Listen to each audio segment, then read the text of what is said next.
Yeah, we did like Your kids excited about Christmas? Yours are big enough now that it's harder. When they're little, it's so easy to figure out what to do. Yeah. I'm actually subbing tomorrow, and I'm the gym.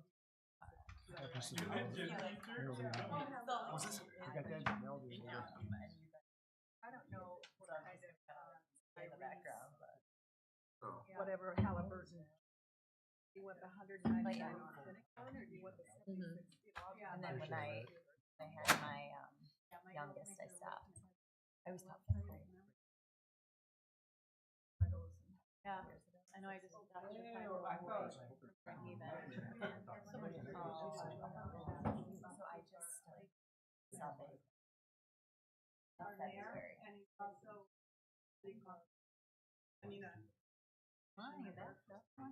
So then, like, the needs I got of the him moms, 6 right? days.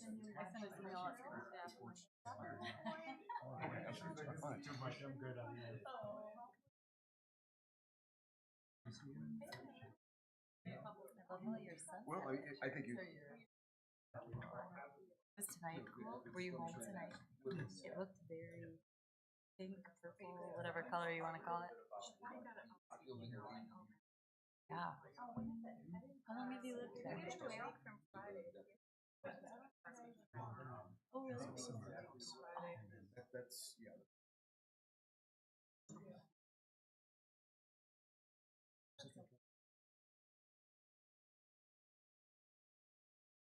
And it's like hectic. So I was like,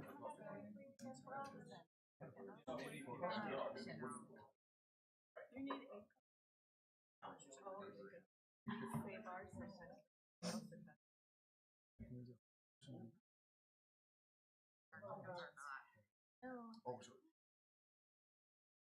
Good evening. I'd like to call tonight's meeting of the Ferrisburg Planning Commission to order for Thursday, December 4th, 2025. May I have a roll call, please? Chairman Post, Here. Commissioner DeYoung, here, Commissioner Schulberg, Present. Commissioner Weber, here. Commissioner Tuggle, Here. Commissioner Carlson, here, Commissioner Holly. Here. And as we go forward, may I remind everyone to speak into the microphones and speak clearly so people watching us at home can hear us clearly.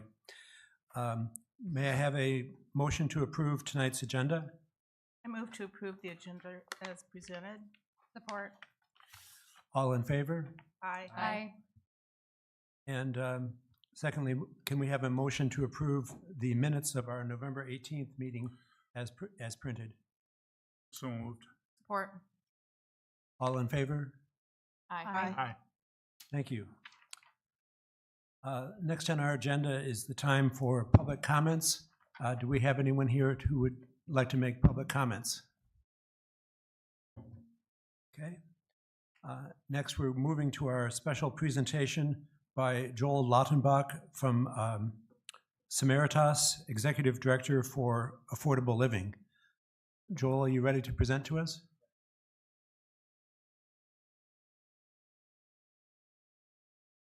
Yes.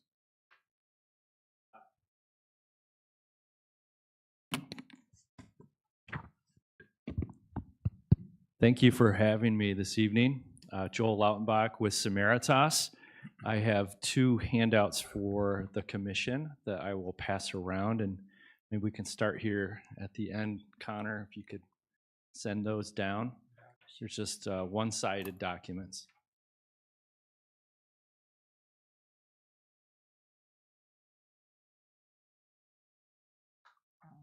So this evening, I thought, since I was asked to come and speak in general about affordable housing, that I would start by just sharing a little bit about Samaritas's background and the handout that has the map on it. And I do actually have a few, this isn't on the slides here.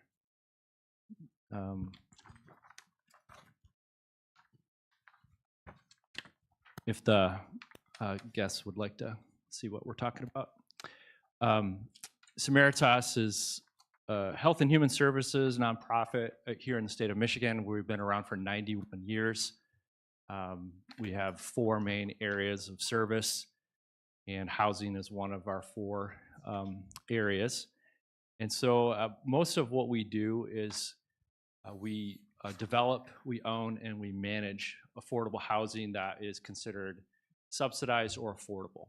And I think it's important to understand the difference. And I'll just preface my comments that many people here might understand what I'm going to cover, so forgive me if I'm repeating knowledge that you already have, but I'm just going to kind of keep it pretty basic. So subsidized would be HUD housing, which is a lot of people's experience with when they think about affordable housing. It's where the government is paying someone's rent. And that is certainly a lot of what Samaritas does and what you see across the country. And it's really the model that our nation has used primarily up into the 90s. And in the 90s, then the low-income housing tax credit program was started through Congress. And that's where you get into what's considered typically as affordable, where people are paying rent, but the rents are set at a level that's affordable to them. And the low-income housing tax credit makes that possible. So Samaritas has both those types of housing that we own and we manage. Today, most of what you see across the United States in any quantity is developed through the low-income housing tax credit program. Probably responsible for about 90% of housing development in the U.S. And every year, a pool of tax credits are made available to the country. They're distributed per capita to each state, and each state is responsible for allocating those resources to housing development. And so when we think about what's happening in Michigan in terms of meeting the demand for new housing supply, and we're thinking about what is considered affordable, the majority of that is going to come from the low-income housing tax credit program. There's other programs that meet goals of affordability. There's home funds, which is another federal grant. The Community Development Block Grant is sometimes used in some affordability programs. There's other rent side subsidies like Section 8 housing or housing choice vouchers that people can use to make their rent more affordable. But in terms of building new housing, the low-income housing tax credit, and to a smaller degree, some historic tax credits, which are used in some of these projects, are the chief engine of creating additional housing. So that's just a preface to say that what Samaritas develops today and what a lot of people are doing when they're developing affordable housing is utilizing the state low-income housing tax credit. That's a federal resource through the Michigan State Housing Development Authority, or called MSHDA.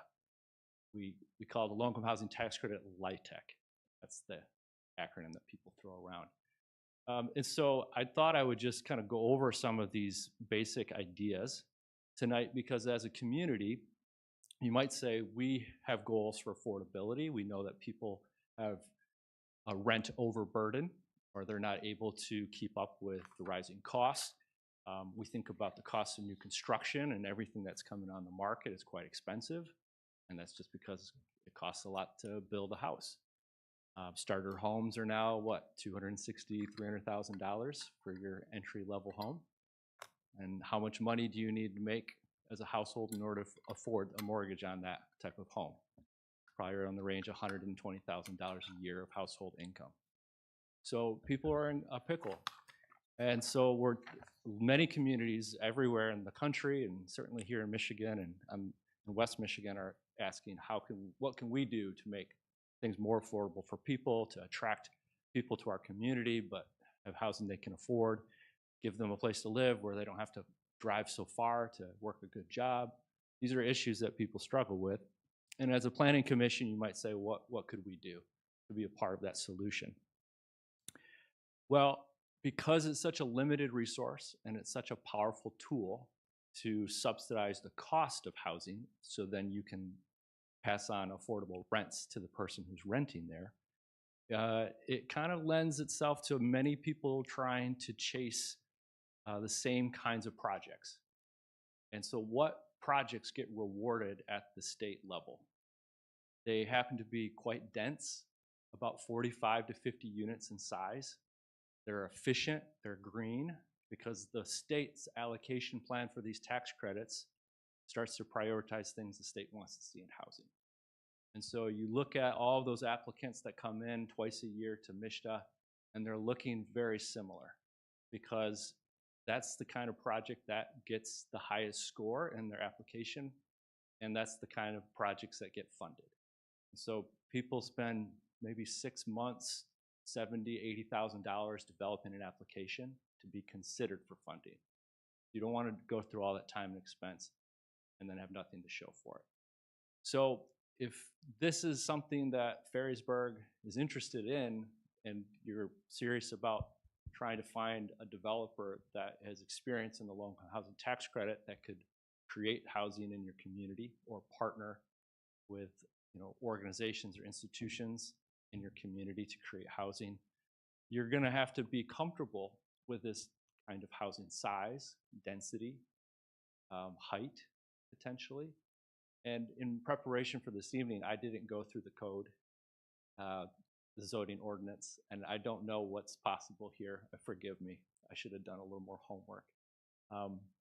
But it may be possible already, or maybe it's not at all. And there's no place where maybe a 3-story, 40-unit development go in right now. So it's something to think about. I'll go through some of my bullet points here. Typically, I said 45 to 50 units. Their scoring often prioritizes walkable locations, so a lot of amenities within a mile, grocery store, physician's office, library, park, school, pharmacy, an employer. Those all score points, and if you're missing them, then the other project's going to get them, and you're not going to get funded. Development teams, if they don't have any experience, they don't score points. So if it's a new developer, partnering with an experienced developer is an important strategy to get all the points that are on the table. And when you finally get a project off the ground, you're committing as a developer to a minimum of 30 years of affordability. And typically you're rewarded with additional points if you go to 45. And so what does that really look like? You have an apartment building that has all the rents that are set at no higher than 30% of that person's income. That's affordable to them. And who qualifies? Well, traditionally, it's anyone that earns up to 60% of your county's area median income. So you can look at the table and say, how much does the area median income for our county, and then say what's 60%. That's what qualifies for develops affordable housing. Recently, though, the IRS has allowed developers to take an income averaged approach. And that means that as long as all of the apartments targeting averages to 60% or below, you can charge or target people that earn up to 80% of the area median income. And then you can also balance those higher income units with very low income targeting. So now we could say we're going to target people that are earning only 30 or 40% of the area median income. So you have one building that is targeting and serving people of a range of incomes. So it's not just all people that are earning the same amount of money. You have a little more diversity in the income mix, which I think is a healthy aspect of any community. And then when they qualify for the housing, they move in, they start paying rent just like you or me if we were renting an apartment. And it's set at no more than 30% of my income will be spent on housing and utilities. So it's quite affordable. 45, 46% of all Michiganders that are renters are rent overburdened, which spend more than 30% on the cost of housing. And even, I think 26% of the total is extremely rent overburdened. So over 50% of their income is spent on the cost of housing. So affordable rents are a very important thing for the future of our communities. And this is a great way to get that done. So I'll kind of open it up for questions in just a minute, but I thought that I would provide some interesting suggestions for you to consider as a commission to end my remarks. Is what could you do? Well, I think maybe you want to consider, do you permit multi-story, like 3 or 4 story buildings currently? What are your requirements for setbacks? How much green space do you require? Would you allow development to come in that, is really tight, only has 1.5 acres, 2 acres of land, and has 45 units? When you think about doing something unique like a PUD, is it a very complicated, long, drawn-out process? Takes like 4 or 5 meetings, or can you get it done faster than that? A developer that's going for a LIHTC application for funding needs to have all site plan and zoning approved at the commission level before they apply for the resource, which is a maybe. And so if you're saying, oh, we're gonna make you go through 9 meetings, I mean, I'm not gonna throw Spring Lake under the bus, but we just did a great project there on Savage, the landing, and it took us 9 publicly noticed meetings to get through planning there. Now, partly is because we had to apply twice, because the first time we weren't successful. We kept working on it, and we got our second try. But it was a long road. So that's something to think about. And when you are maybe using underlying zoning and you're applying it to a PUD, are you going to require all of the things that are in the underlying zoning, or are you going to waive some of those things because these projects are so tight and they're so competitive? It's really a question of, do you want this resource that's at the state level that's going to be allocated to some community state? Do you want it to come here or not? So the question then is, what concessions maybe are you willing to come to terms with for the developer in order to be successful at the application level? Because if they don't win, there's no housing.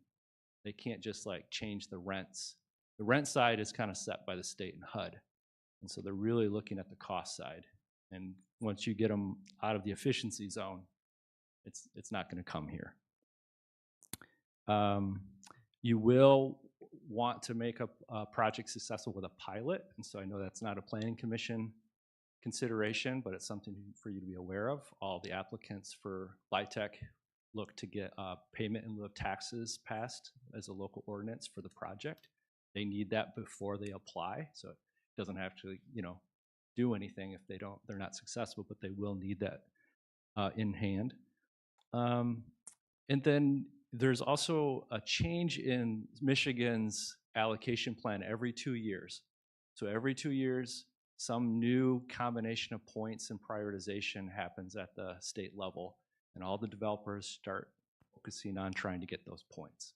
And right now, we've just entered 1 of 4 rounds under this current allocation plan.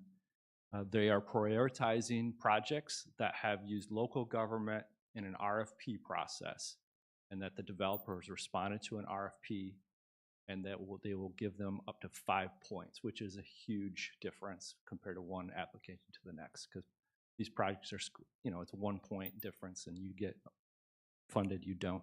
So 5 points is, everybody's going to be chasing those points. So if you want your project to succeed here, you'd probably want to think about what could we do at the local level to involve ourselves in RFPing a piece of land. Maybe that's partnering with the local land bank to transfer it over for a moment. Maybe the ownership of property stays with the owner, but the city steps in and provides an RFP as a service or a facilitation for the project's development. But MSHDA will want to see that in some documented way, and that developer, if they're selected, or whatever winning proposal at the RFP level is selected, they'll have a really important advantage when they're applying for low-income housing tax credits. There's also a new thing they're doing with proximity to state investment through the MEDC, the Michigan Economic Development Corporation. They have a map, and they show, okay, the state's putting a lot of money, like a battery plant here, and so within this radius around the state investment, we'll give projects additional points. They call it job growth creation. They want to focus their housing resource where they're trying to generate job creation. And you happen to be in a geography today where we stand where you have half of those points.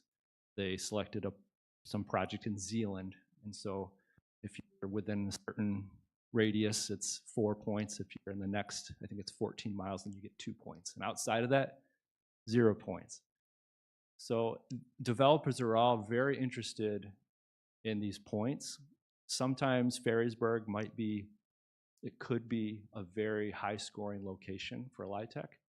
And then the QAP, the Qualified Allocation Plan, shifts, and all of a sudden you're not as favorable. So there's some ebb and flow to this process. Well, I've talked a lot at you. I've gone through this document about LIHTC, and I know it's not all the different types of affordable housing or all the different ideas that people have, and it's not Habitat doing single-family homes, and there's a lot of different things that we could talk about when it comes to affordability and ways to help community and things that you may have to consider as a planning commission. But when it comes to really addressing supply in significant chunks, the low-income housing tax credit program is the way that developers do that, and the way that the federal government has prioritized its resources into trying to address affordable housing supply nationwide.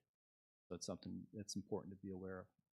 So I'll end my remarks there. Sorry if I've gone on a little long, but I really had no idea what you guys were really interested in. Thank you very much. That was fascinating.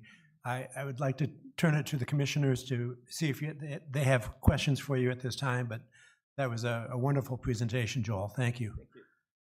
I do have a question. Here you say development team experience, team score higher, and funding applications. Does Samaritas help seek those development teams? Because I know like you have a partnership in Spring Lake with the church, right? Yep. Yeah, so we have all full points as a developer, and so sometimes we will partner with other entities, and we bring that experienced developer characteristic to the partnership. In the case of Spring Lake, the church sold the land, so they're not actually a partner in the project. But there are a lot of ways that people can partner together. Some might want to, instead of sell land, want to develop the land, but they need an experienced developer to help them do that. So for instance, if there's property for sale, would you go to the developer or the real estate person and say, would you be interested in working with Samaritas to partner in affordable housing? Is that some of the kind of thing you do? Yeah, so typically a developer will want to get an option to purchase a piece of property contingent on receiving an allocation of low-income housing tax credits. Most developers have no plan B to turn it to market rate when they're in the affordable world. They're really just focused on this resource. And so they wouldn't likely purchase land. They would want an option until they got through the application process. And then when it all came together, then they would buy and close the deal. So we, as a nonprofit organization, churches make great partners because they're patient and they have goals that might fit our mission as a nonprofit housing developer, and they might not make us pay to tie up their land for a year and a half or 2 years while we work on something like this. Other private sellers might say, if you're gonna get an option on my land for a year and a half or 2 years, you're gonna have to pay me for it. I'm not gonna just let you have that for free. So local governments, school districts, churches, those are all patient partners that a developer like myself might seek to partner with in order to see if something's feasible. Because it does take a lot of hard work to get to the application. Could you just give a little bit more explanation on this pilot agreement and payment in lieu of taxes? Yeah, so there's been a lot of attention on how municipalities can help housing from a brownfield TIF point of view. I don't know if you've considered any of that at this table. Affordable housing development using low-income housing tax credits will never have the rent base to generate enough revenue to support ad valorem property taxes. Whereas, a TIF, you're kind of saying, we're gonna forego the revenue on this property taxes for 15 years, but then down the road, we're gonna start receiving that full ad valorem property tax. So the pilot is an agreement that you say, in lieu of that, you will set it at 4% of gross shelter rents a lot of municipalities say, we're gonna take 3% or 2% of that 4, and we're gonna have it as a municipal services agreement. We're just gonna cover fire and emergency services. And then the rest of the percent maybe is into like a housing fund or something else. But you're really not expecting this project, 45 years of affordability, to ever have the actual revenue to pay that property tax bill. Thank you. Mr. Chair. Could staff, for the benefit of the audience, update us as to what the difference is between Samaritas and what's happening next door with our construction and how that is funded and how the rents are laid out? Well, the development next to City Hall in the east here is gone through the TIF program for financing. Our And first one. so to do that, they got one under the Brownfield Act for the housing credit. So they're providing 25% of their units as low income or income qualified rent for sale. And Clear and concise. Yeah. Totally different than what you're Yeah, talking about. you know, so it might take something that would be kind of market rate, Mhm. and in exchange for that brownfield TIF over 10, 15 years, it's gonna make their project more feasible, and in exchange, they're gonna target people at a lower income level, at maybe a percent, 25% of the units for something like that. Correct. But, you know, on a percentage basis, that's gonna maybe change 5% of your OpEx. So it's not it's a great tool for a developer that's looking to do something and they're on the edge. But what the LIHTC represents is 70% of the capital stack.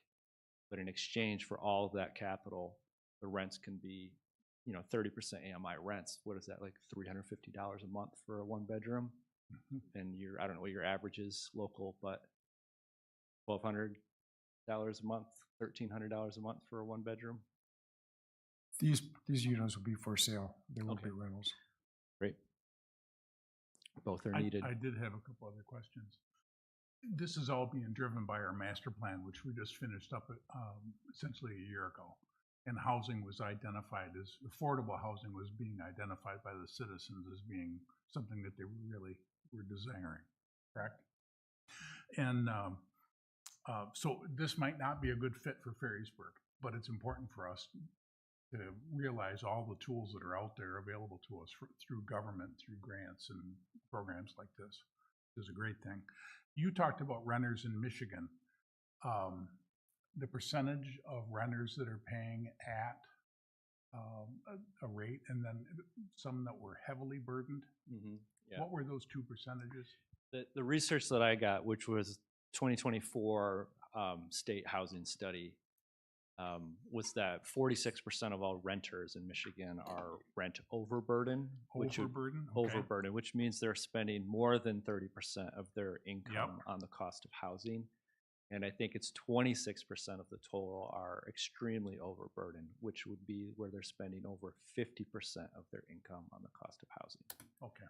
Now, it could be that, you know, somebody that's making, you know, $150,000 of income decided to go rent a $4,000 a month apartment, and they could be considered rent overburden. But Sure. in general, what that statistic is talking about is people that are, you know, average wage earners, but still have really struggled to find affordable housing. Okay. I had 2 other things, and that is RFP. Define that for me. Request for proposal. So any process where local government says we are looking for developers to respond to our request for developing this project using other tax credits in this case. So you're saying driven by the request, driven by the municipality? Some participation at the local level. Okay. Yep. Very good. And I suggested there might be creative ways where you could do that as a service to a private owner that's looking to find a developer in order to best position that application at the state. Sure. You wouldn't necessarily have to own the land. Okay. You were talking about building heights and everything. That's one of the things that we're reviewing right now based upon our master plan, with the focus being on housing and a couple other things. And that is that we're looking at different districts within the city in terms of what can we do to help encourage what you're talking about, height, designs, that type of thing. David, do you want to elaborate? You're shaking your head at me.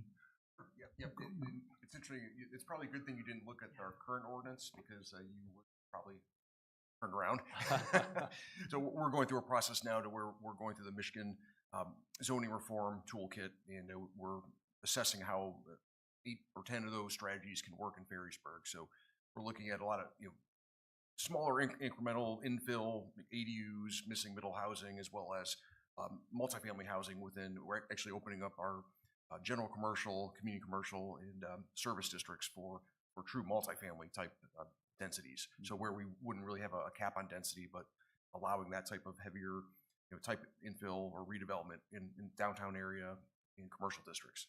So and we have been looking at 3 to 4 stories. We kind of debated a little bit on the 4-story and thought maybe that's an opportunity through the PUD process, as you're familiar with. Right. So it's interesting though, the points he was making about the zoning code, what types of requirements they need to see in order to move forward with a project like this. And a lot of those we're checking off the list for those our new mixed use commercial districts. And I guess in terms of the expedited process and streamlining, we're working on that as well. Our PUD process is a little bit backwards right now, so that you have to do a heavy amount of engineering work before you get any approvals.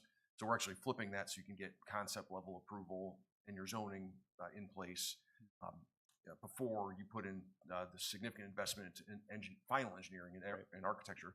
So I want to ask you, when you said you need your zoning permits in place, would it qualify to have PUD concept approval and your zoning map changed? Because at that point, the city has embraced the project, and it's just an issue of coming back with details. Yeah. When you read MISHDA's QAP on that section, what they're looking for is that the approval has been made to the point there's no changes except for at the administrative level that are required for the project to go forward. And so if any part of the project would have to go back to the Planning Commission for a final approval, that would not satisfy their test. But if you could say, we approve this site plan, final approval with these items that have to be addressed administratively by staff, we don't need to see it again. We trust staff to do it. That would satisfy that. Some jurisdictions don't provide a lot of authority to their administrative staff.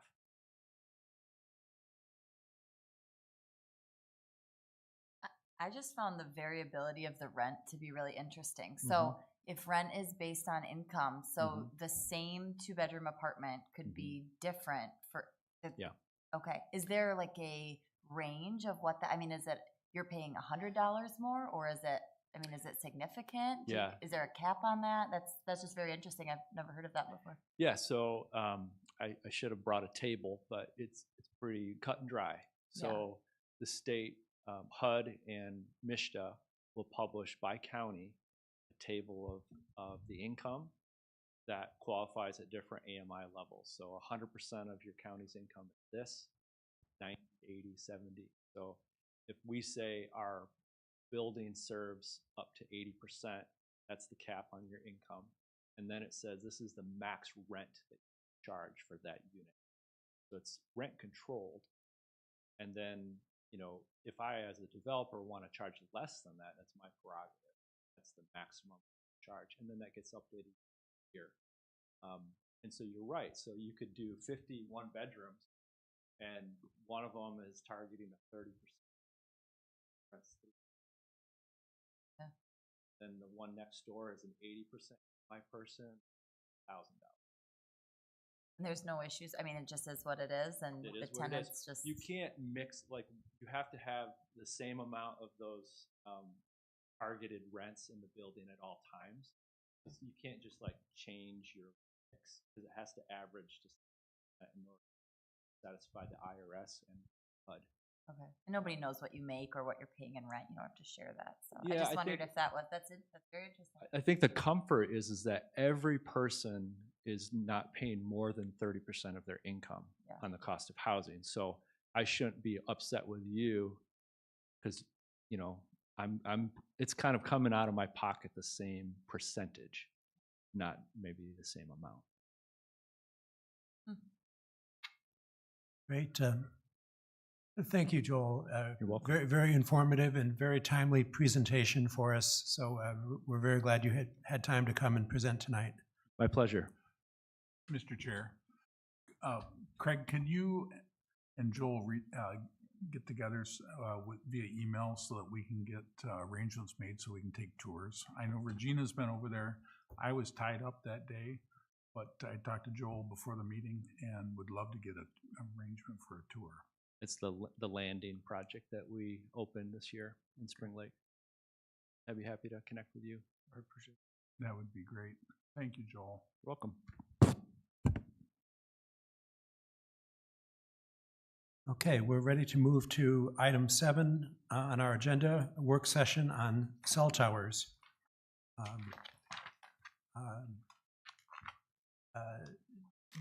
David, we have a representative here.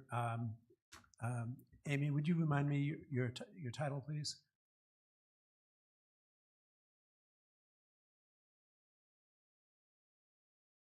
Okay. So, David, if you would start with an introduction to the presentation you created for us, the draft. Sure. Yes, Mr. Chairman. So based on our discussion from the last meeting and the direction received at the end of the meeting, I put together a proposed framework for the amendments for the wireless communications ordinance.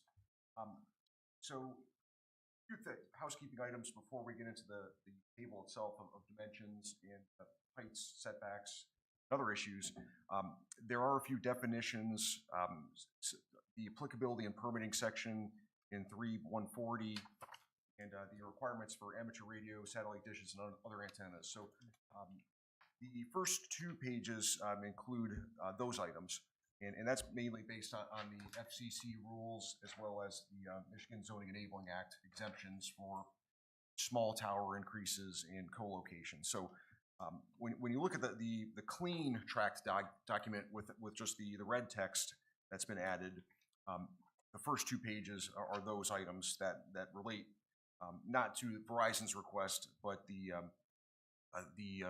FCC and Zoning Enabling Act provisions that we need to incorporate. So there's a little bit of cleanup there that I thought we could get in there as we work through this process if we do move forward with an ordinance.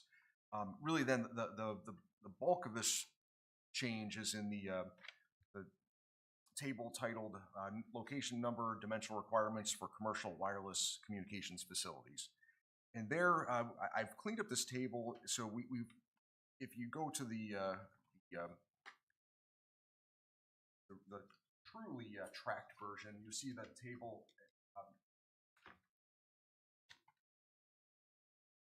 It's on what's shown as page 3.5 and 3.6. You see a lot of material has been removed, and so that's because a lot of the non-commercial or the amateur radio and other dish antenna information, that's all covered by this sections now where we're just having a general antenna requirements for amateur radio, satellite dishes, and other antennas.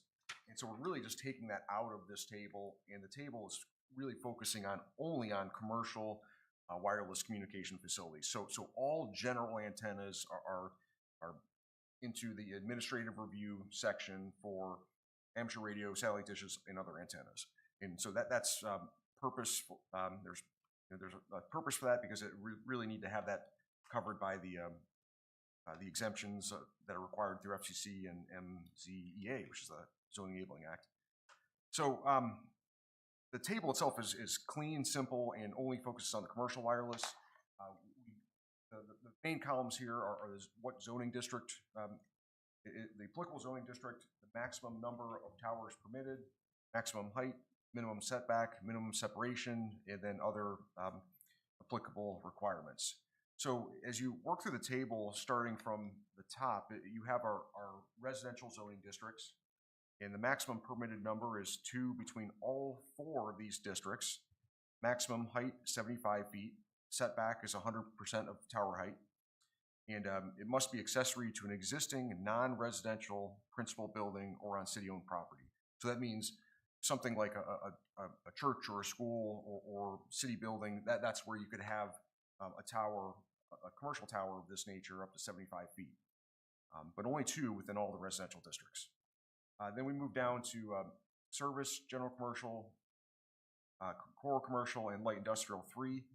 There, 3 between all of these districts, 75 feet, 100% tower height setback, and then it could be a principal or accessory use. So these first two rows are really kind of match what we have in the ordinance now. So it's cleaned up, but I really try to just maintain the same requirement, although it looks different. Then the major changes in this is the first, it's the third row, which is now this is a new provision, LI1 and Port Industrial, PI. This is where there's a maximum number of 1 greater than 75 feet and 3 that are 75 feet or less. And then so the maximum height, though, is 250 to 300 feet, as discussed. We're going to set that maximum at some point, but we're just kind of put in that range for now as a placeholder to discuss. So in this case, we already did allow for about three towers up to 75 feet in LI and PI, but now we're adding 1 greater than 75 feet with the maximum height of 250 to 300 to discuss. And then with that, we have the setback being 100% of tower height. However, 75% of tower height measured from the commercial district lot lines when designed to collapse downward. So we discussed last time that the setback was also important to maintain distance from residential property, but if from the lot lines that are shared with other commercial properties or commercial districts properties, and the towers designed to collapse downward, we can provide, I think we could provide a little bit of flexibility to reduce that setback down to 75%. So that's a discussion item. But then we had a conversation about the minimum separation from dwelling units, and I've included in, if greater than 75 feet, there's a separation of 500 feet from any existing residential dwelling. So that's all based on those few questions we asked at the end of the last meeting, and that's the major change. For LI2, this is primarily the same, 1 tower over 75 feet, maximum 300 feet, which is in our current ordinance.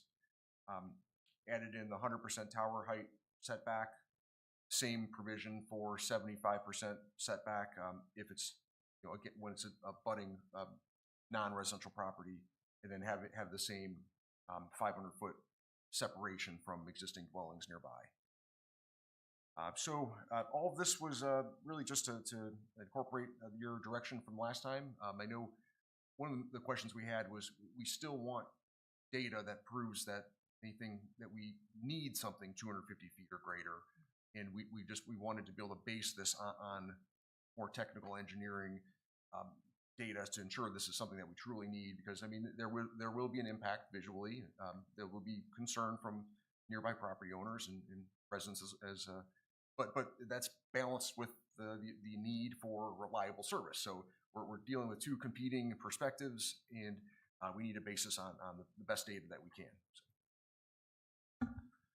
Thank you for that overview.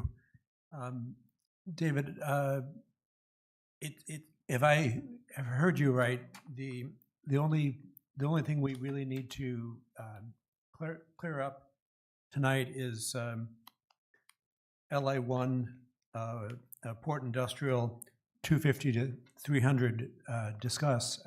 We need to settle on a number or language there before we would recommend something to council. Correct. And you probably want that in place before you set the public hearing. So we have to have a hearing and then your recommendation to council. So, okay. I'd like to ask our guests to come forward and just give a brief comment on, I understand, Amy, if you would step forward. You've had a chance to review David's proposal tonight. And if you would introduce yourself into the microphone again, please. Good evening. Amy Rodriguez with Telecad Wireless. And I did review this. I think a lot of the changes are things that were discussed at the last meeting and seem to be, moving forward in a good direction, so that we can provide additional service in the area. And with the 250 to 300, I know the engineers at Verizon had requested about 250 feet in a tower. So I don't know if it's something maybe you want to meet in the middle at like 275, or, because if their antennas are at 250, they will need, 5 to 10 feet above that. So the antennas are not over the top of the tower. That's just some input on the tower that we were discussing previously for that one tower solution. So that's, just a little input on the tower height that you were discussing. And I think the rest of it all makes sense with the locations that we're looking at. And it does keep us away from some of the residential homes that might be in the area, but that should still give you the coverage in those areas that we were looking at along the beach. Commissioners, do you have questions for Amy? I think my questions were, more for just Okay. amongst If you ourselves. would just stay handy, Amy, I would just ask you to clarify your remark about meeting in the middle on 275. Could you clarify what you're saying there?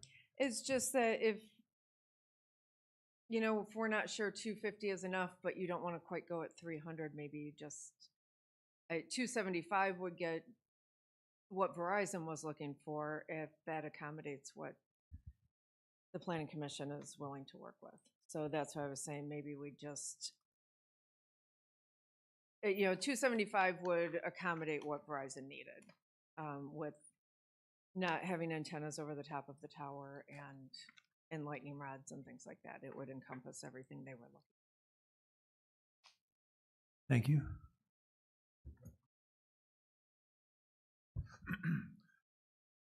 Last time we had seen each other, we talked about one tower versus potentially two.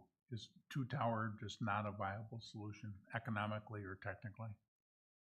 Not with the way the ordinance is written, and even outside of those the zoning districts, we're still going to be limited to the 75 feet, which is not going to allow connecting to the existing network without creating interference or permanent gaps in coverage. So they can't achieve that with multiple lower towers. Okay. Thank you.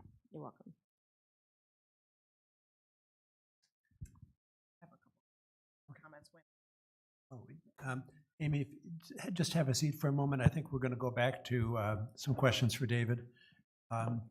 Mr. Buck, did you want to introduce yourself and say anything? You don't have to if you don't want to. It's okay. My name is Bill Buck, and I'm a resident here. And, Could you please use the microphone? I'm Bill Buck, and I'm a resident here in Ferrysburg. I live on the lake, North Shore Drive. No service there. I'm a former employee of Verizon. I do know quite a bit about towers. I've been building them for 30 years.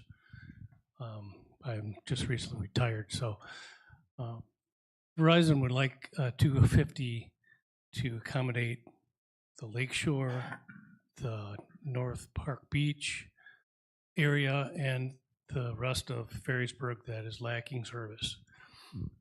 I know for a fact Ferrysburg is the #1 most dropped calls for Verizon in the state of Michigan. The absolute worst coverage is here in Ferrysburg.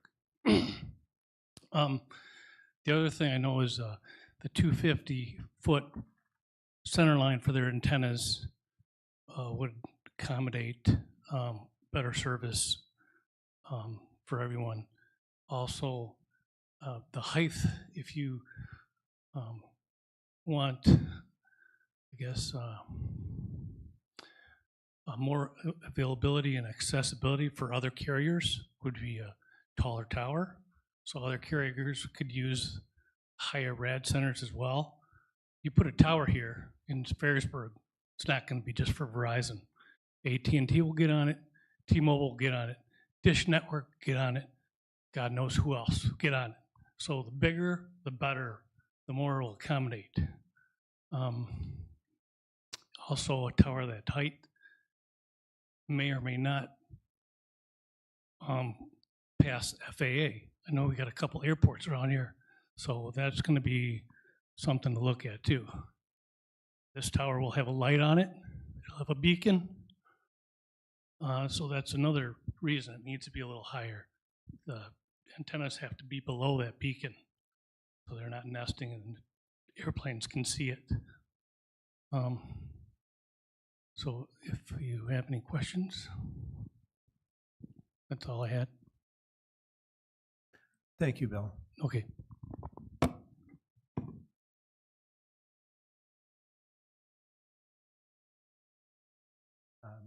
Andy, did you want to direct some questions to David? I just some general comments, maybe we can all get feedback on and maybe talk to Dave. When we were discussing this before, I didn't have a ton of confidence in the maps that were provided, where it seemed like it was almost the opposite, where the areas that they were saying had dropped coverage had better coverage, and then it was saying that all along the lakeshore had full coverage.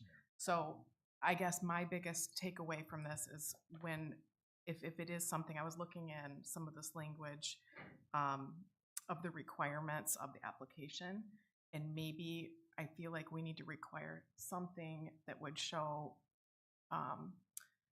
what the anticipated coverage is going to look like. So, especially because if we're going to be limited to, one larger tower, we want to make sure that it's going to be in a location that's going to provide the service. I think that's my biggest concern here. And then also, I think it would just be nice as looking at the applications too, what are like the lengths of the leases? Because I know some of these can just go on for years and years and years. And if we get a tower that doesn't have the coverage that we're looking for, we're going to be stuck with that tower for could be decades. So those are my concerns. And I'm in favor of getting this coverage going. I just want to make sure it's going to actually where it needs to. Thank you. Thank you. Very good points.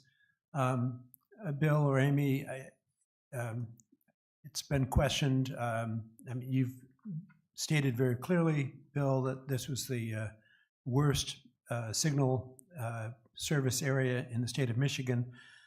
And the commission is asking if we recommend to council a 250 or 275-foot tower that could be built in the port industrial area. What confidence do we have that that would solve the problem? Right location. That's why Verizon wants to pick a spot that will encompass the whole area as best as possible, and that's why they need the height to get over the dunes, to get over the trees, so that there is service along the beach.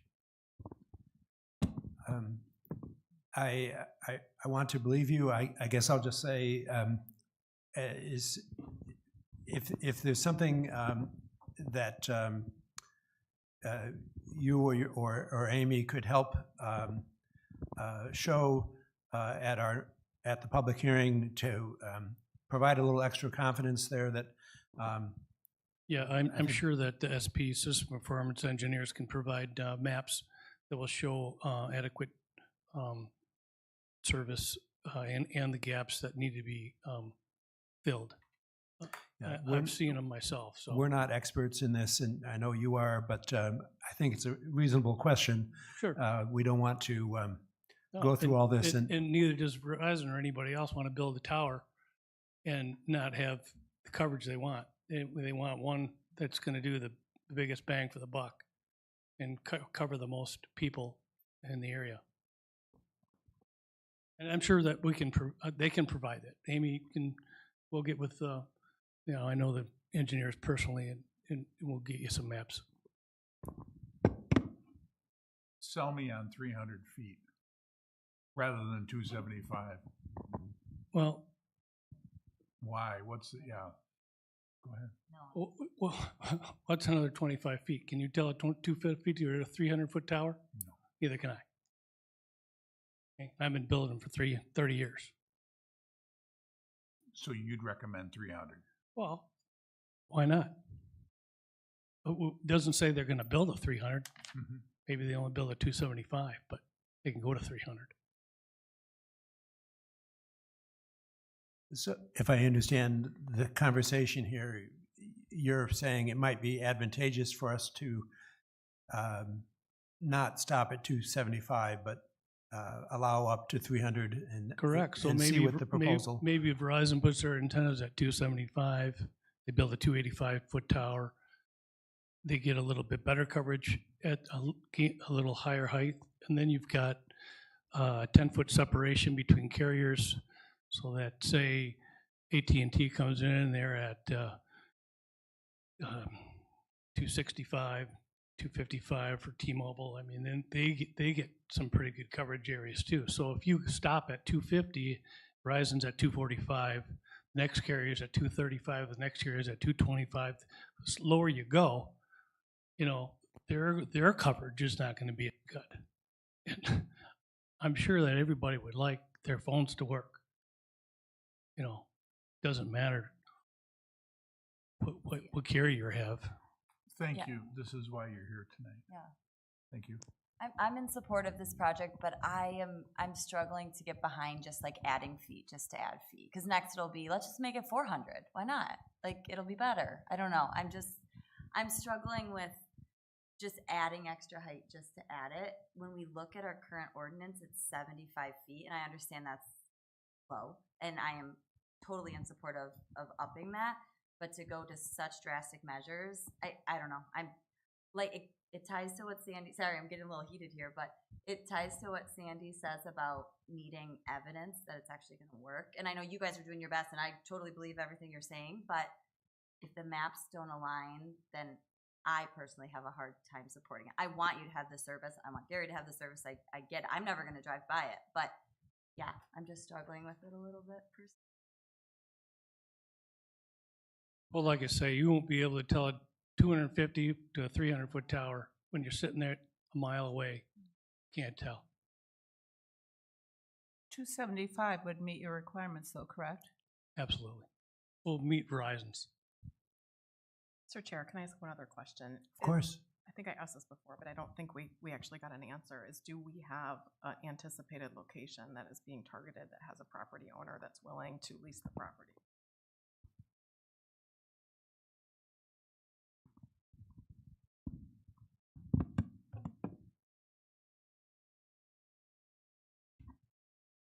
That was one of the items that we had discussed at the last meeting. Until we know that we can build a tower, at the height that is needed, it's hard to go to property owners and say, give them all of the scenarios of what ifs. So we were waiting to get this issue resolved. We've identified a few properties that we'll be approaching, but we wanted to make sure that the ordinance supported putting a tower on their property so that we're not getting into lease negotiations and things like that with them when we're not going to be able to build the tower that's necessary on their property. So, and if I can just make one more comment about the maps, is I believe some propagation maps were provided at the first meeting, and those should show the difference in coverage with and without the tower. But I will make sure that for the January meeting that you do have some maps that would show you what that coverage would be in, that general area that we've been looking at. Yeah. Sorry, thank you. And the maps that we were provided that night, I was completely confused because they looked as though it was almost backwards. I don't know if anybody else. They were sketchy. They were, so I went Without to, a tower, they were in blue, and with a tower, they were in red, and Okay. it so, didn't make any sense. and it made, those Nonsensical. maps looked like there was awesome coverage along the lakeshore. So I went to Verizon's website and even got more in the weeds with it because it shows that it has full coverage all along like North Beach Park. Okay, I'll get with the engineers. We'll get something Okay. 'Cause very that- clear and defined for you so Thank that. you. Because we based off the can- maps that right. were provided by Verizon, so I just, if the engineers are looking at those same maps, that was what was really concerning to me.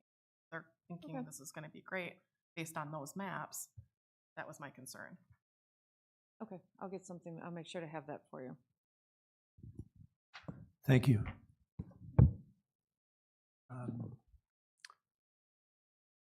So are we ready to entertain a motion to amend David's document with a, put in a specific number? David, do we need more than a number, or do we need to finesse this further? No, I think overall it's you know, a fairly limited update to the ordinance in as a whole. I mean, we already have requirements concerning the monopole design versus lattice work. We have requirements for co-location of at least 4 other users. We have studies that are required. So it's a fairly comprehensive ordinance already. So we're really just targeting the changes based on the general antenna regulation and these commercial wireless requirements for over 75 feet in LI and PI. So I think overall we're in pretty good shape. I mean, I'll certainly read through it again just to see if I catch anything, but this is fine as it is. We could run this forward through the public hearing process.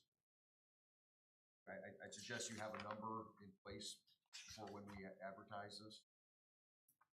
Doesn't mean, certainly you could change that based on what you hear at the hearing and in your future conversations as well. So no number is finalized until you make a recommendation to the council. Mr. Chair, Yes. are you entertaining a motion? Yes. Okay. I would move that we would Well, accept. excuse me. I'm Yeah. not sure we need a motion. We just need consensus from planning commission on what number you want to put in there. Okay, very good. Consensus is fine then, okay. Would you like to make a suggestion for it? Suggestion? I would suggest that we adopt this or suggest to city council, this is written with the LI1 and Port Industrial maxed out at 300 feet to provide the citizens adequate coverage. Knowing that the first antennas might be at 280, and then the next carrier is gonna come in at 265. And if you happen to have the bottom rung of the carrier and you're at a 250-foot tower, now you're at 220, and the coverage might be spotty. 5, 10, 20 years down the road as data usage continues to increase. Everything's going cellular. I would 300 really feet. like to see a map, and I also would like to know where these proposed sites would be before we make any recommendations. I know right now it's up in the air, but I mean, you've got to have an idea. So I would like to know that before I approve anything. And also, listening to us commissioners, I think most of us are in support of this. So I think that's a good faith going forward, that we do want this for the residents and are willing to change what we currently have. Would, Mr. Chair, would Planning Commission be amenable to making a recommendation to City Council at the 300-foot level, knowing that City Council could review the maps at council level rather than at Planning Commission? That would at least keep the process moving forward and not burn up more time. So Do we this have is to a do a work session. We public can't hearing? do an action item, can we? We can't make a recommendation. No, this is just a work session item. The Yeah. next step would be for the planning commission to schedule a public hearing. Oh, on okay, how very it good. works. Okay, I'm sorry. Thank you. So I think to clarify, I think we're looking to come together on wording that would allow us to move this item to a public hearing. And that, so it's been suggested that between the 250 and the 300, we might be more trusting and say, let's go with the 300-foot level. I heard some cautionary notes, but the mayor tried to address that. Any further comments down here about? Just ask one more question. Yes. The process of application and approval, can you just run me through what that would look like? Does that come to planning commission? Does that go to just through administrative? Yes, so a commercial wireless communication facilities would have to go through the special land use process. So that would be through the planning commission with a public hearing. And then as of right now, it would go to city council for final approval for the site plan and special land use. Okay, and do you feel confident with the language that's written that the coverage would have to be, the anticipated coverage would be presented as well? During the application process, like special land use process? Just that would be a requirement within the language that would have to show this is the anticipated coverage area that this would provide. So to add that as a requirement in the ordinance, or to make that request during a special land use process? I guess I'm just asking your feedback on the way that this is written right now. Would that be something that would be included in the engineering? I don't know if we, let me double check. Some type of performance guarantee, essentially, is what you're asking for?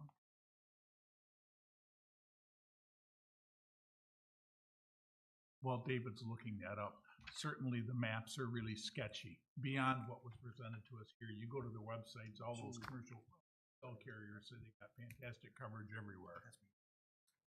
But it'd be great to know that we could improve the coverage. And you can't beat a man in his own game. And these carriers want to provide good coverage.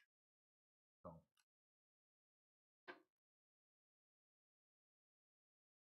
I feel fairly confident if they feel they could do it with 275, that they can make it happen. I know one other thing I was trying to kind of look up to, and I was coming across some roadblocks, but we're not unique along the lake shore.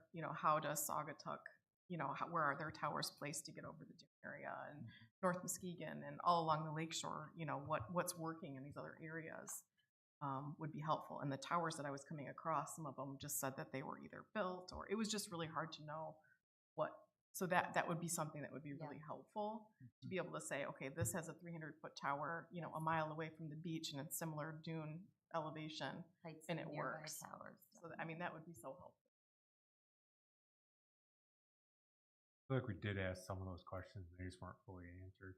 And part of it was when we looked at the map and they explained it, we all looked at each other like, there's service, like there's not service right there. That you didn't necessarily trust it fully in the beginning.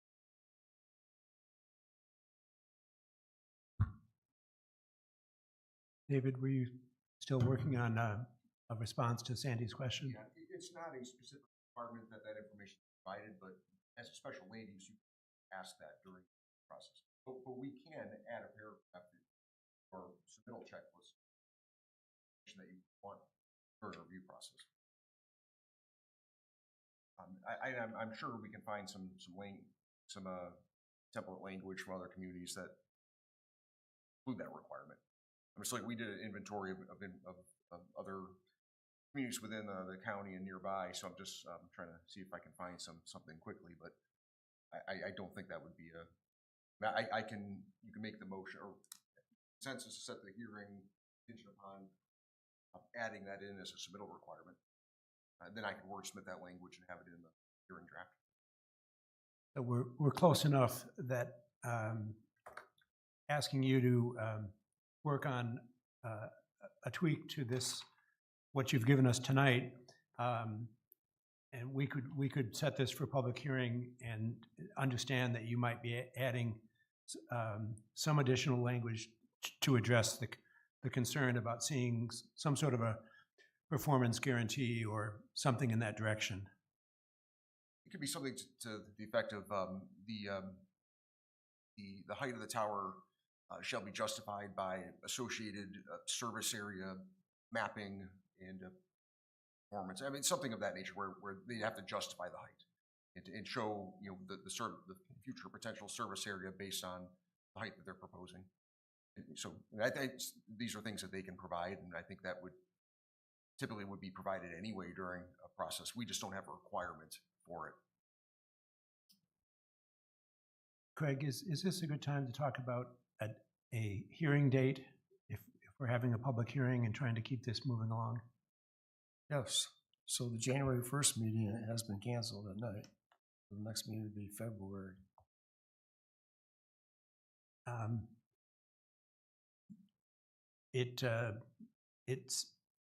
I heard there was a possibility of meeting on January 1st at 1 p.m. I will not be able to make that meeting. I'll be out of town. Are other commissioners David, would you be available at 1 p.m. on January 1st? Federal holiday, That's a isn't holiday. it? I don't think you can. I don't think we Yeah, I want to don't do that. think we can do that. That's, I can't commit to that, but if, whenever you're meeting, I will fully prepare you with written documents. I don't think I'd have to. Why not If just you were to change meet, it? I I would would let suggest Kathleen just know. doing a different day Second in Thursday. January. Of the month. Can we do it the second Thursday of January, or does somebody We else don't have have the floor zoning. then? If we don't have zoning, I mean, nobody's gonna come on New Year's Day. It's not gonna happen. Can always have New Year's the next day. Anyhow, just floating that idea. So we could do January 8th. Gary wants service at his house. So January 8th is a possible date? Yes. Okay. There's usually a zoning board of appeals meeting that night. I'm not sure at this time, I'm not expecting any request, but give me another week and the deadline will pass. So we might need to juggle the times of those two meetings, kind of as we did with Kitchell-Linquist last month. Regina, would you be available to chair that night if I wasn't there? On the 8th? Yes. Okay. All right. Is everyone else looking to be available on January 8th? Okay. So what are we gonna do if there's zoning though? Because we have zoning meeting that night. So I'm gonna be here all night. what we did last month when we had our special planning commission meeting and the Kitchell-Linquist Dune Board, we asked Kitchell-Linquist to move their meeting from 6:30 to 5:30 so that they had time to meet and we would have time to meet. I assume one board or the other would be asked to move up. Yes, probably the zoning board. Is January 8th the only date that we have open in January? Is there any next special? Thursday would be rec. Is You there could do any Wednesday day? the 7th. Yeah, I was gonna say, does it have to be a Thursday? I mean, Nobody it could uses be- this on the 7th, this chamber? Is that a date that we wouldn't have to ask someone to juggle? Correct. Okay, Is the 5th available? Is that city council? City council. Yeah. 6, 7, Friday the 9th, 14th.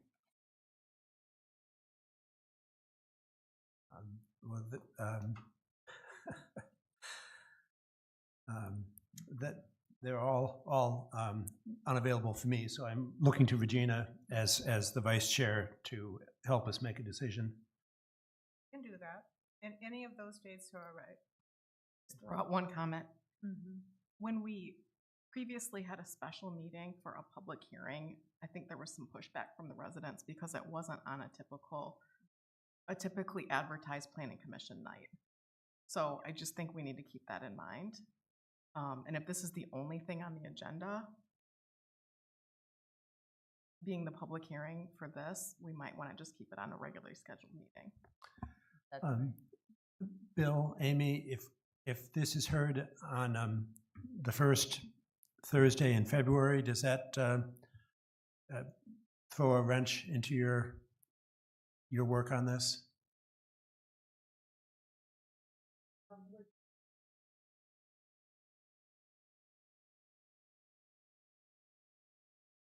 Craig? The So third the Monday. City council will look at it February 16th, and then they could adopt it March 2nd. You would know by March 16th whether they were going to approve it or not. Right. Well, thank you, Sandy. Let's just stick to the idea that we'll bring this up at our February meeting. February 5. No. Did we come up with a number then? Right, Thank we you. need that tonight? It was mentioned 300, and it was my understanding, Sandy, that you made some specific concerns, and Regina, you did as well. But what I heard is 300, and then we're asking David to look at some additional additions to the language to address some of the concerns that were raised by the commissioners. So does that sound like we have consent on that? 300 is not justified to me, but I'm one person. So. I think what we're saying is up to 300, not necessarily 300. Mr. Chair, and we'll have another opportunity to discuss all of it at the public hearing too, because more feedback might come in as well. Yes, and we're also asking Ms. Rodriguez and Mr. Buck to help us get there. So, good.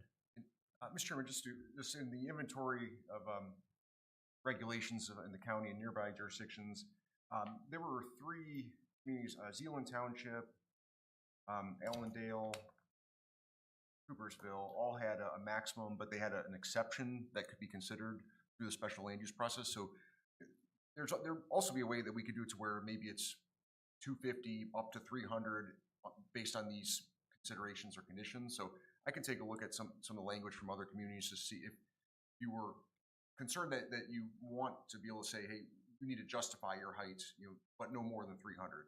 So we could add some extra language in there just to make sure that reinforce your authority through the special land use process. And special land use also it's a discretionary review process, so technically you could consider limitations on the height more than what your ordinance allowed as a condition of approval.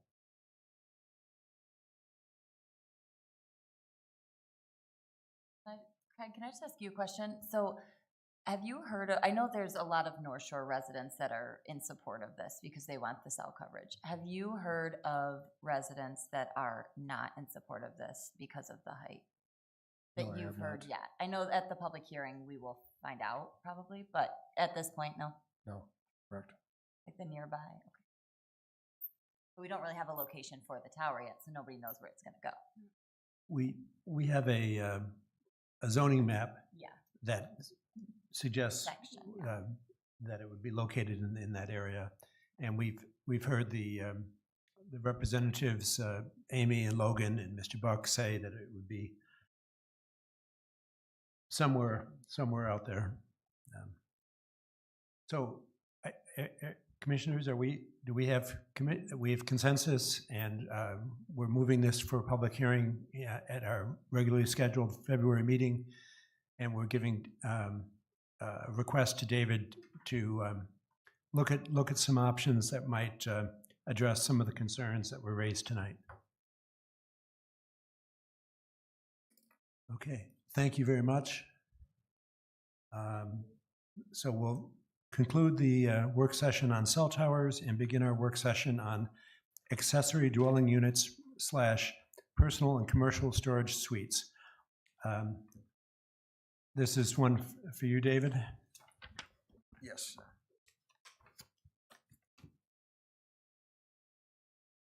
Thank you. Jumping all around on topics tonight. Okay, so as mentioned at the last meeting, we had some differences of opinion on the interpretation of the accessory dwelling unit requirements, primarily as it relates to commercial and personal storage suites. And to clear up that confusion, Really, the main proposal here is to strike a statement that says the dwelling unit is limited to one floor within that, that commercial space or that storage unit. So, because we have seen in the back of the storage units, like for instance, in the channel side, there might be space on the first floor, and then there's some elevated space over it. You know, there might, part of it, you know, we've seen it where there's a kitchen, bathroom on the top, on the bottom, then there's living space or office or bedroom on top. And just to clean this up and make it easy, we can just, if we just strike the two-level or the two-level restriction so that we can just allow it in the back, it would just clear up a lot of our issues. And we've seen these. We don't see any issues. I don't think we anticipated the creativity of Channelside when we wrote this original provision. So I think with this change, it would just allow us to consider this and allow them. Now with that too, I've added in definition for accessory dwelling units and a definition for dwelling unit. So we surprisingly, we regulate accessory dwelling units now in these commercial situations, but we didn't have a definition. We described it in section 3.380. I'm sorry, that actually section 480R,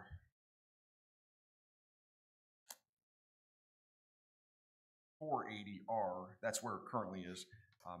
We've described generally what accessory dwelling units are for these commercial scenarios, but we didn't have a definition in section 220 definition. So included just kind of a standard definition for ADU, means a dwelling unit that's accessory, supplemental, and secondary to a single family detached dwelling, a single unit of commercial space, or single personal or commercial storage suite. So it's a very general definition. And then right now, but we only allow them right now in the commercial space and the storage suites. So we haven't yet, as part of our housing project, allowed ADUs in residential areas, but that is our plan. But this would add that full comprehensive definition. Then I've added in the definition or revised definition of dwelling unit. And so really the only difference here is that we've added in a statement that says, concerning permanent provisions for sleeping, this means an area that is used, intended to be used, designed to be used, or designed with the ability to be used for sleeping space. And I know that might sound kind of silly, but we've had debates on if someone is going to sleep in one of these units or they're not. And if they say, well, I have no intention to sleep there, it's just going to be a couch and a desk. But the rest of it looks like a dwelling unit. If you can sleep there, if it's designed for space for a bed, I'm going to call it a dwelling unit. So I don't think we should be regulating on what someone intends to do, but what they can do at it. So that language, it doesn't. I never knew that we would have to put in that much clarification, but we have people that say we're never going to sleep there, and so it's not a dwelling unit, so we don't have to go through this process. I just want to not have that debate again, but at the same time make this simple so that we're cutting out the other confusion as well. And then structurally, as remember, all of our special land use requirements are currently in Article 4, but I mentioned in the previous memo from last month that some permitted uses have specific use requirements, and there's no other place to put these. So I had suggested breaking out the Article 4. You have use requirements and break those out from special land use requirements. So in our future update next month, you'll see that physically broken out in the housing as part of the housing project. But for this, since this ordinance is also recommending that accessory dwelling units in commercial space be permitted uses, the requirements need to be pulled out of the special land use section. So that's why, what I mentioned before, it's currently in 4.80R, which is special land use chapter. So I'm as a temporary fix, I'm just suggesting relocating that to chapter 3, general provisions, so that it's new section 3.380. So that just gets us out of the whole issue of you know, we don't want it to be a special land use. We need it to have specific requirements, but those specific requirements can no longer live in a special land use chapter. And it's confusing, but it's structurally what we need to do if we want to make this a permitted use rather than special. So with all of that, this is actually pretty simple. We're just saying that it's a permitted use in the LI1 district and in the general commercial district. a permitted use in both those. And we're relocating the requirements and we're adding 2 definitions, revising 1 definition and adding another definition. Thank you. Questions? I have one. Maybe because I don't think I was here for this whole discussion, but, all right, so amended, it says, separate eating, cooking, and sanitation with no ingress or egress through any other dwelling unit. Then over here it says, isolated from principal non-residential space, however, an internal connection shall be included. What's an internal connection if it's not a door or a window or something? Regina, which paragraph are you referencing? Accessory, number 5 on page 2. It does not preclude additional entryways, but an internal connection shall be included. I don't know what an internal connection is, if it's not a door. I think I remember what we were talking about. Because I wasn't That here then. it has to have we're not having separate entrances because it's all one space. So you can access the dwelling from inside the main unit. But it says over here on page 1, no ingress or egress through any other dwelling unit. So you Yeah, could, no, I think that's a good observation. I'm trying to,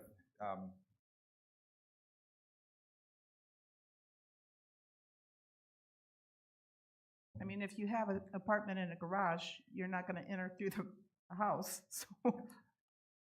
well, I think maybe when this was written, this was anticipating that these would be inside of storage facilities.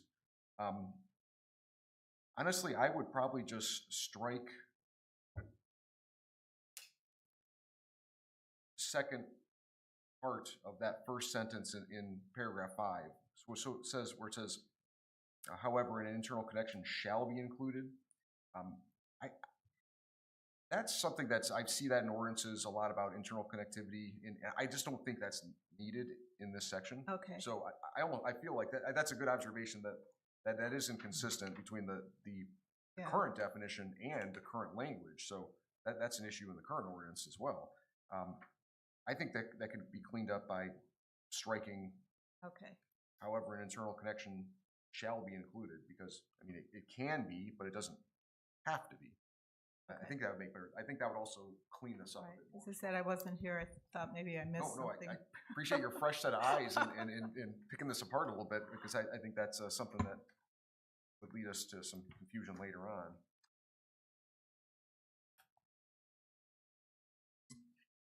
Craig, are we looking for a motion on this item? Oh, just consensus, if you're okay with the language, we'll schedule a public hearing on February 5 with this. Okay. So 2 public hearings on February 5. But this one should be pretty simple, unless we find any more typos. Yes. So we're okay with that? Thank you, David. Thank you, Regina, for your good eyes. Good work, David. Thank you. All right, item 9, work session housing. David? Okay, yes, Mr. Chairman. So this is our final memo. My next steps are providing you with your final language that you can review, and then so I would expect if you're not meeting until that February 5th meeting, you're going to have a pretty comprehensive packet of materials with all of our housing recommendations in final format. So what I'll do is work through the existing zoning ordinance and track changes and just make all the changes within the zoning book itself. And then if you're from there, so if there's a motion on the 5th of February to set a hearing, that would be your March meeting. And then at that meeting, we'd have it in official ordinance format. So the official ordinance format is like this one, where it's the ordinance number, whereas city ordains. So, but in the meantime, you would have all of the final language that would be included into that formal ordinance. So, so with that, this memo is the final of our 10 recommendations from the master plan. This covers the incentives for affordable and attainable housing through zoning flexibility or PUD modifications.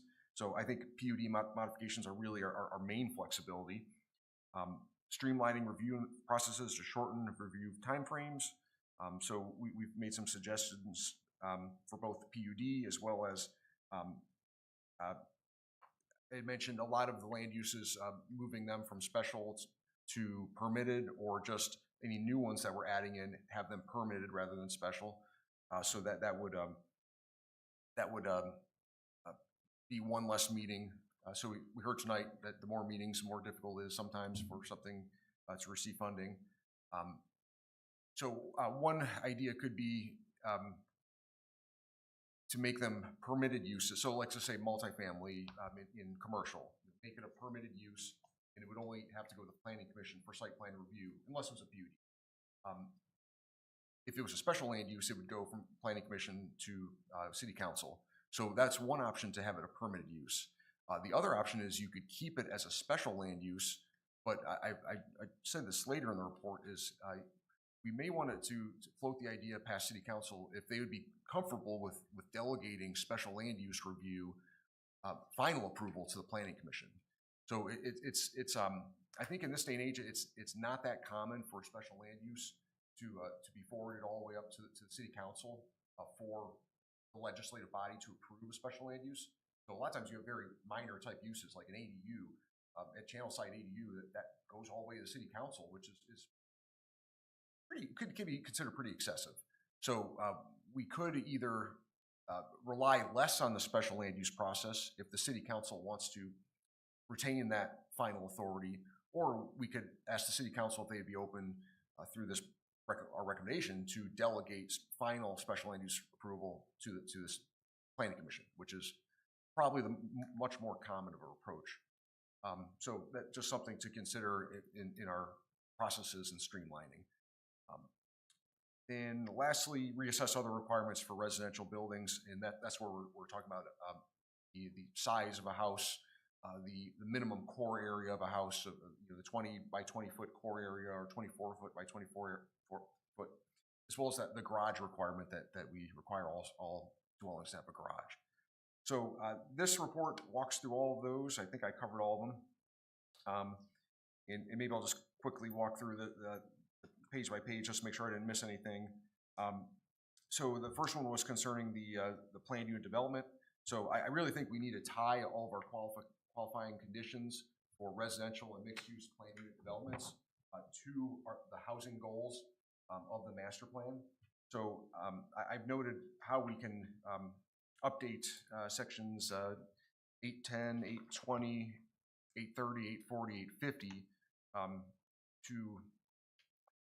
to allow for to accommodate housing projects better than current, as well as in 820 we have a full comprehensive list of qualification which says first, achieving housing goals shall be really our primary goal of this. And an applicant would actually have to go through and look at all of our housing goals for planned unit developments. They'd have to pick one or more and demonstrate how they achieve that goal. And we referenced not only the master plan, but the Ottawa County housing needs assessment. So I think when we go through a PUD process, we shouldn't just be looking at housing just for maximizing developer profit. We need to tie a PUD approval and any flexibility that we give to meeting our housing goals. Now that doesn't mean the developer isn't going to make a profit. Certainly hopefully they will, but they also need to demonstrate that any flexibility we give them is going to achieve a goal of the county plan as well as the city's plan. And I think this language really kind of will help us to reinforce that and make sure those questions are asked during the PUD process.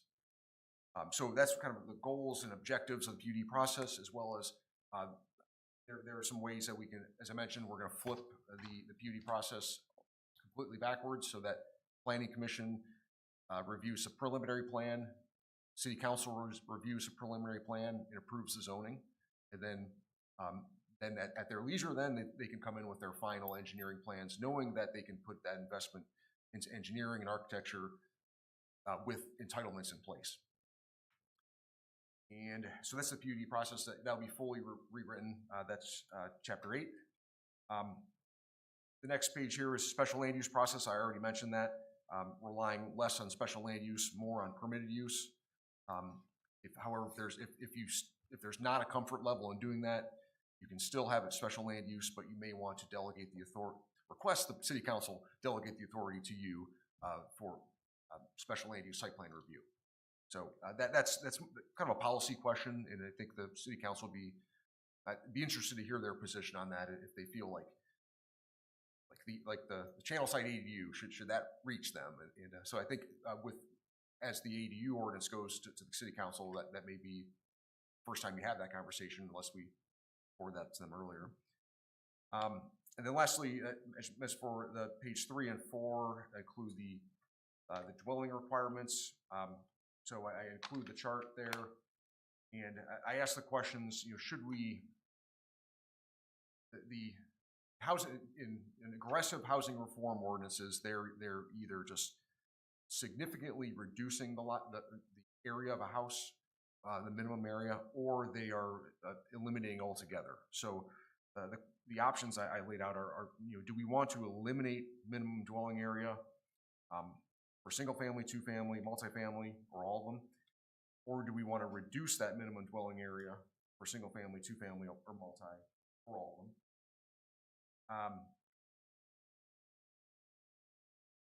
And then the required building elevation, that's the width.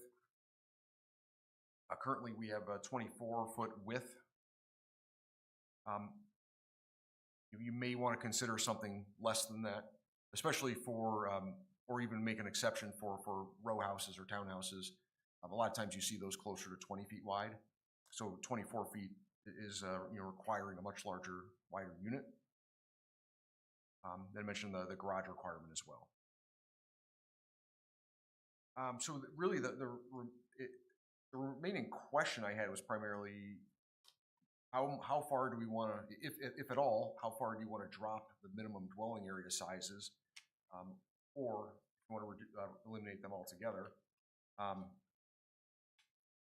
And after that, I just included a running summary of the all of our zoning recommendations, just for your reference of what you'll be seeing at your next meeting. Two questions. I don't know if we should speak to the question about recommending a reform where Planning Commission would take some authority over projects instead of council. I guess I would like to suggest that the spirit of what we're trying to do is to make things easier to get things done. So I would like to tentatively suggest that we would recommend something like that. But of course, we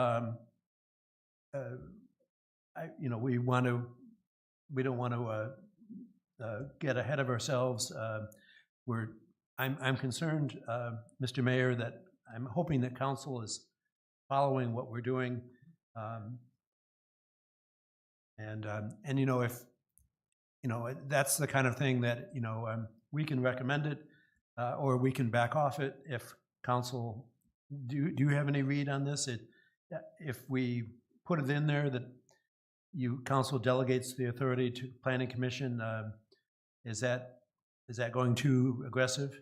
No, I think it would be anything to lessen the load on city council would be fantastic, and definitely would for speedy resolution.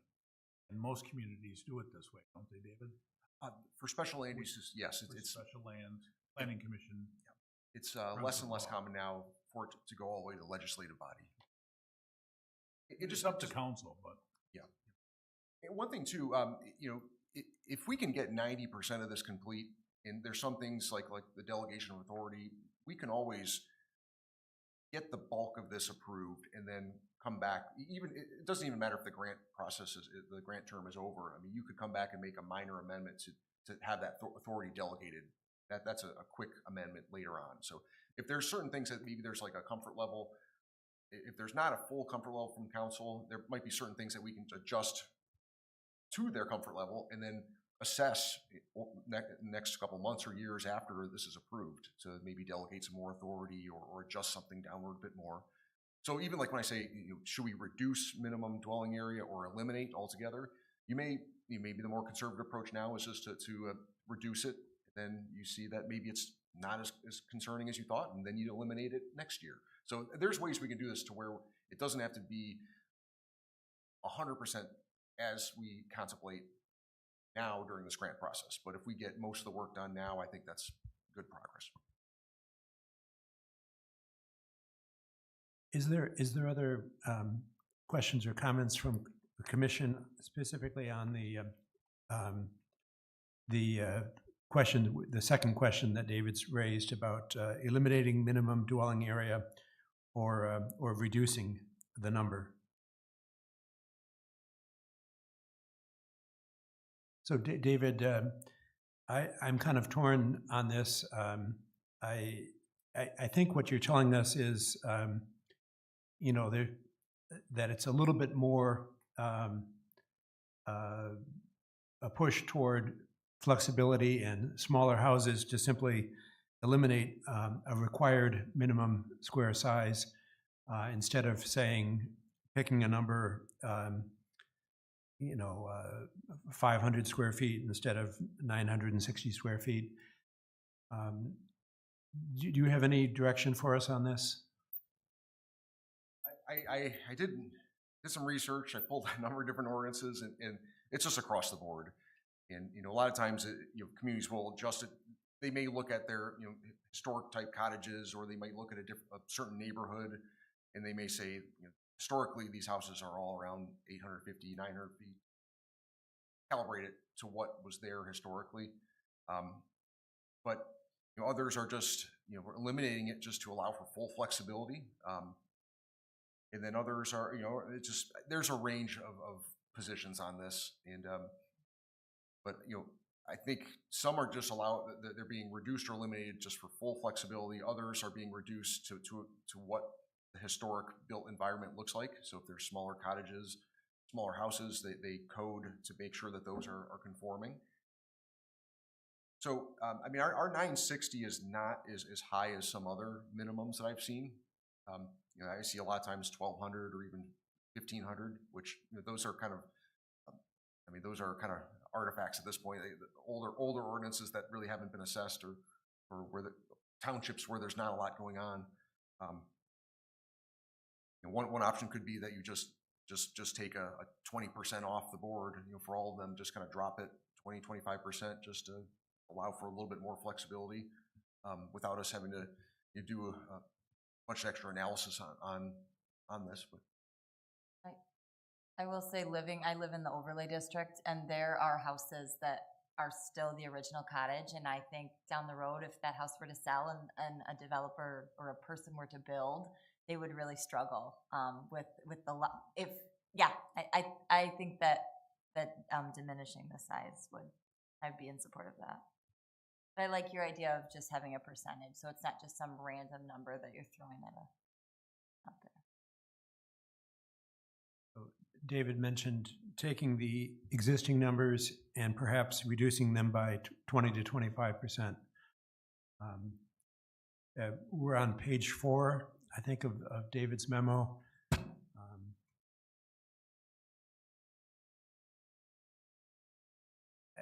Personally, that seems to me that's obviously a step in the right direction, and it's cautious.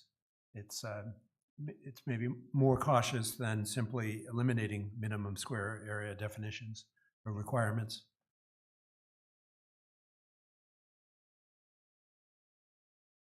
So are we looking at doing the 20% off of all of these? Off single, detached, single family, townhomes, everything? Or that we're just looking at the single family detached? I think each and all. Each one across the board. yeah, I would maybe use 20% as just just something to start with. So I mean, a lot of times for single family, I've seen a lot of ordinances that are dropping it down to 800. So that and that's, you know, close to 20%. We'd have to look at, like, for the multifamily for small, like, efficiencies, and we may want to, you know, just kind of, it might go from like 360 to 300, or maybe I could pull some apartment data and just see if there's, you know, kind of a standard size efficiency that's in these newer products, or even look at some of the, you know, Samaritas type units to see what, what type of square footages and layouts that they have. So and maybe we kind of base it on generally around 20%, but give us opportunity to assess a couple other types of apartment complexes or other developments. I think if you would do a little more assessing, but I think go with the consensus of the commission to do at least a 20% drop. And then if you want to recommend a little higher or a little lower on single family or a 2-bedroom or 3 bedrooms, we would be receptive to something in this ball field. Just had one comment. The more of the tiered structure makes more sense to me versus just like in the single family detached, it says everything from a 1-bedroom to more than 3 bedrooms is all at $960, but then the single family attached townhouse duplex is more tiered, and I'm wondering if we would want to consider more of a tiered structure for the single family detached as well. Yeah, it's interesting because I just don't see a lot of ordinances that have a tiered system for single-family detached anymore. And, I mean, it almost seems like logical that you would, but that is much more common for multifamily apartments. So I actually don't even see it much a tiered system for single-family attached, like duplexes or townhouses based on bedrooms. So I don't see that much. It's mainly you get this. Here's your minimum square footage. Whatever fits in there needs to meet building code. So I think that tier approach is much more common for multifamily apartments. I mean, that it would also maybe just kind of simplify things if we just said single family detached and single family attached are X square feet, whereas multifamily apartments may still retain that per bedroom minimum. Everyone good with this? Good point, good observation. In the draft that you'll receive, what I'll do is I'll just highlight those numbers. So I'll make some recommendations on how we can maybe reasonably drop them, highlight them, and just mark those for discussion. So are you saying we'd be better off just doing a flat number and then like single family and then moving a flat number to duplex townhouses as well?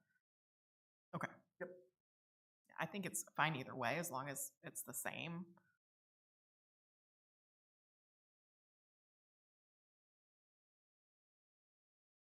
Commissioners, questions on any portion of this presentation?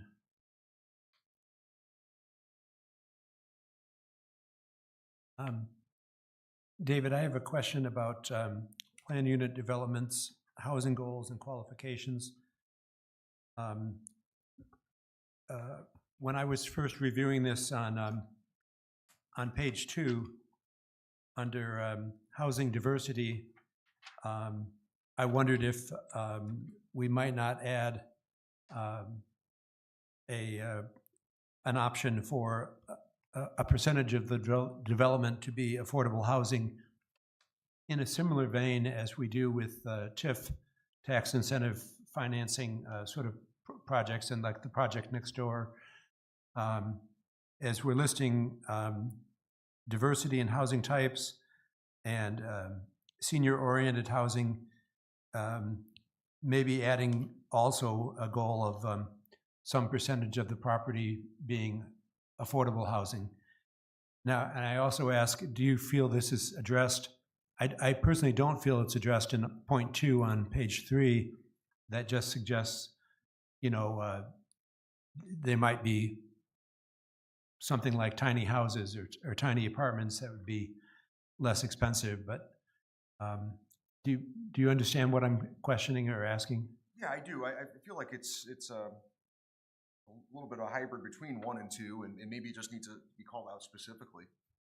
I think that's a good point. It just projects that actually allow and include affordable, attainable housing. Maybe it's based on some of the numbers that we heard today in the Samaritas presentation. That the numbers that would qualify for the low income tax credit, that might be a base for standard. So if you're achieving that, that would be at least one of your minimum goals to move forward with a residential PUD. So we're not saying you have to have affordable housing, because we discussed we can't require that, but it would be something that we would strongly consider as a meeting our housing goals if you provided a percentage of attainable affordable housing. So if I'm right, Dave Cook at the last meeting said there was some universal or federal code that would prohibit us requiring affordable housing, but we could suggest it, correct? Correct. The issue of inclusionary zoning, in Michigan, you can't have inclusionary zoning. Some other states actually do have it, not Michigan, but we can include it as a goal. Like if you're saying this project is going to include this, it could be a consideration. It's meeting a goal of our PUD objectives and our master plan. So it's just a consideration. We're not saying you have to. There's 6 other goals that you can. But like the brownfield, they do require at some points, don't they, that some be affordable? I think the new condos up here, they were required to have a certain number of them be what they termed affordable, if I'm not wrong. Yeah, and we're make the distinction with zoning. We can't require it to be inclusionary, but through those other tools, they're you're not subject to the same statute different and rules, restrictions. different strokes for different folks. From a zoning perspective, we can't have inclusion, required inclusionary percentage of affordable housing, but other tools certainly are going to prioritize that. David,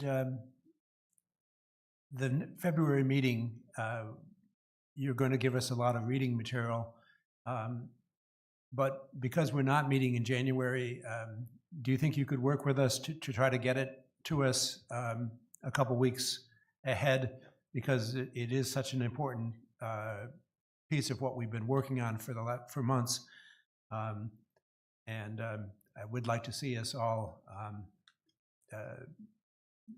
continue our good habits of reading the work product you present us with. So I just, as it looks like we're not having a January meeting at this time, just try to work with us to get the proposal for, is it 8 or 10 recommendations?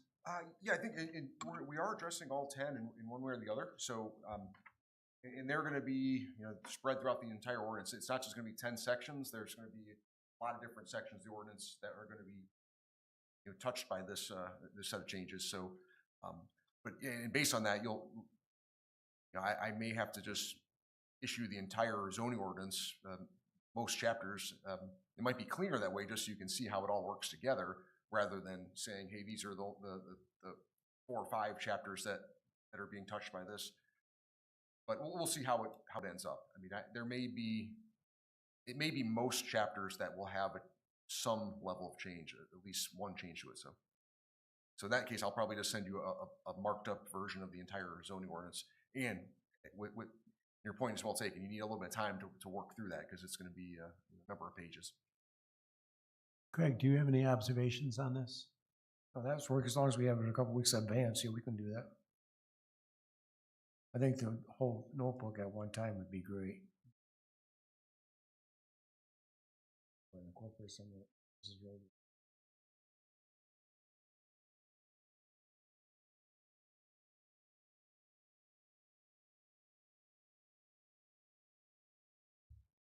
Any commissioners, any other comments or observations?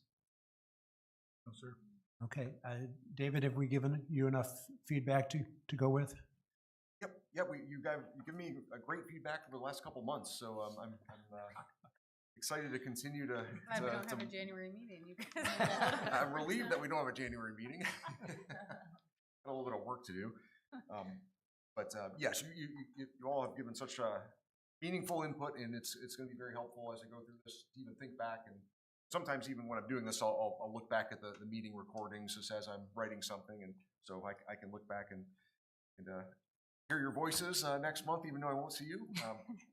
And if anything, and I will highlight the areas that are still in question. So like some of the minimum areas or areas where I feel that we need decisions to be made that we don't, there's still gonna be some recommendations there, but I want the language there so that you can say yes or no, or this number, so that you can look at it and make a decision and not have to debate it for another month or two. Great. Great. Are we ready to close the work session on housing? Okay. Call for public comment. No one here. Zoning administrators report. No report. Chairman report. I just want to commend the commission for their work on all of these points, the cell tower discussion tonight, as well as as David's report on this portion of the housing recommendations. And I'm very glad to hear the mayor say that council is aware of what we're doing, and Definitely. And I trust supportive in the whole. Member reports. No report, just everybody have a Merry Christmas. Same, Merry Christmas, Happy New Year. I want to just thank David for all his work on this, and I would really love us to do something with Samaritas. If nothing else, they kind of gave us a blueprint for how to implement low-income housing. And I just have a couple of facts that I think will hit home with people, that the median family income in Ferrisburg is $65,231. The median house cost as of September of this year is $359,900. The median sold price was $337,500. To afford the median cost of a home in Ferrisburg, a family would have to make between $90,000 and $115,000 a year, and median income is $65,000. So you see the disparity. If a family makes a median family income of $65,000, they can afford a mortgage between $190,000 and $300,000, according to what I've read. So I think developers, when we went to the forum that the chamber had, said, we can't afford to build houses with the requirements that you have that people can afford. And you have people that work here that can't afford to live here. And I think this does not mean that, this change doesn't mean we're going to lose our little bedroom community and small town community. It just means you're going to have more people be able to contribute to it. And I think these numbers just really hit home to me and made it real, why this is so important for us.